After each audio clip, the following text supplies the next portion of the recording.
हरे कृष्णा। जनकपुर नाम के गांव में सुकन्या नाम की एक महिला अपनी दो बेटियों के साथ रहा करती थी, जिनका नाम रिद्धि और सिद्धि था। सुकन्या के पति की मृत्यु हो चुकी थी एक दुर्घटना में। उसके बाद उसके पूरे परिवार की जिम्मेदारी सुकन्या पे ही आ गई थी और वह अपने बच्चों का लालन पालन कर रही थी। साथ ही सुकन्या राधा रानी की बहुत बड़ी भक्त थी। वह उनकी हर रोज़ आराधना और पूजा किया करती थी। कहीं भी जाने से पहले वह भगवान श्री कृष्ण और राधा रानी का आशीर्वाद लिए बिना कहीं नहीं जाती थी। एक दिन वह किसी काम के कारण शहर की ओर जा रही थी। जब शहर की तरफ जा रही थी तो उसने देखा कि एक बड़ी सी गाड़ी आ रही है और वहीं पे राधा रानी की प्रतिमा पड़ी है। उस प्रतिमा को बचाने के लिए सुकन्या आगे बढ़ी, लेकिन अचानक से उस गाड़ी ने सुकन्या को धक्का लगा दिया और वहीं पे सुकन्या की मौत हो गई। ये सब देखकर आसपास के लोग वहाँ पे जमा हो गए और साथ ही यह खबर उसके गांव तक पहुंची और गांव से उसके लोग आ पहुंचे और उनकी बच्चियां भी। ये देखकर उनकी बच्चियां बहुत रोई और कहने लगी कि माँ के बिना हम कैसे रहेंगे, राधा रानी अब हम कैसे अपनी माँ के बिना अपनी ज़िंदगी बिताएंगे। किसी तरह से गांव वालों ने उन दोनों बच्चियों को संभाला और उसकी मां का अंतिम संस्कार किया। कुछ दिनों तक गांव वालों ने रिद्धि और सिद्धि को खाना पीना दिया, लेकिन धीरे धीरे वो सारी चीज़ें छूटती गई। उसके बाद रिद्धि और सिद्धि कभी कभी किसी के घर जाकर मांग कर खाना खाती, तो कभी कहीं पे दुकान पे चली जाती, कुछ काम करके खाना खाती। ऐसे ही उनका दिन चल रहा था और कभी कभी वो भूखे भी रह जाती। एक दिन रिद्धि और सिद्धि माँ राधा रानी के प्रतिमा के पास गई और उनसे कहने लगी कि हे माँ, हमने क्या गलती किया जिसकी वजह से हमारी माँ आपके पास चली गई और हमें अकेला छोड़ दी, हमें इस हाल में छोड़ दी कि हमें खाने पीने तक का कोई सुध नहीं है, हम कई रातों तक भूखे रह जाते हैं, हमारी क्या गलती है। राधा रानी बच्चों के इस विदारक दृश्य को देख न पाई।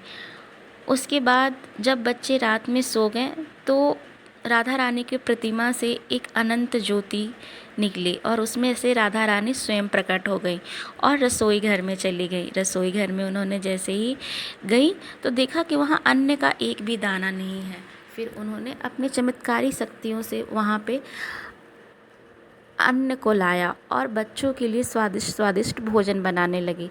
अचानक से बच्चों की नींद खुली और बच्चों ने कहा कि अरे, इतनी खूबसूरत और सुगंध कहाँ से आ रहा है, वे भोजन का, लगता है हमारे ही रसोई से आ रहा है। जब वहाँ पे वो रसोई में गई तो देखा कि एक महिला खाना बना रही थी। तभी बच्चों ने पूछा कि आप कौन हैं, आप हमारे घर में खाना कैसे बना रही हैं, यहाँ तो अन्न का एक दाना भी नहीं था। तभी राधा रानी कहती हैं कि मैं तुम्हारी मासी हूँ, तुम्हारी माँ की बहन। जब तुम बहुत छोटी थी तब मैं एक बार तुम्हारे घर आई थी, मुझे पता चला कि मेरी बहन अब नहीं रही, इसलिए मैं तुम्हारा ध्यान रखने यहाँ आ गई।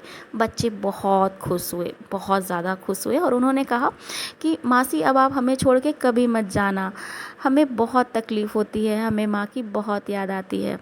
तब से राधा रानी उन बच्चों का लालन पालन करने लगी, ये उन बच्चों का ख्याल रखने लगी। हर रोज़ उन बच्चों के लिए अपने चमत्कारी शक्तियों से अन्न का इंतज़ाम करती और उनके लिए भोजन पकाती और उन्होंने उन बच्चों को अच्छे से पढ़ाया लिखाया और बड़े होकर उन बच्चों ने एक बहुत ही अच्छी नौकरी पकड़ी, वह ऑफिसर बन गई थीं।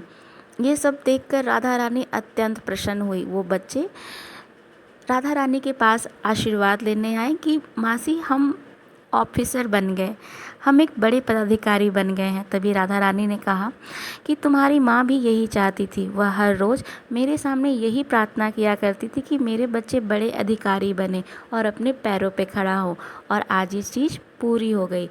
तभी रिद्धि और सिद्धि ने कहा कि हमारी माँ आपके सामने प्रार्थना क्यों करती थी। इतना कहते ही राधा रानी अपने असली स्वरूप में आ गई और यह देखकर बच्चे बड़े आश्चर्यचकित हुए और बहुत प्रसन्न हुए। राधा रानी ने कहा कि मैं तुम्हारी मासी ही हूँ और वही हूँ जिनके सामने तुम हर रोज़ प्रार्थना किया करते थे।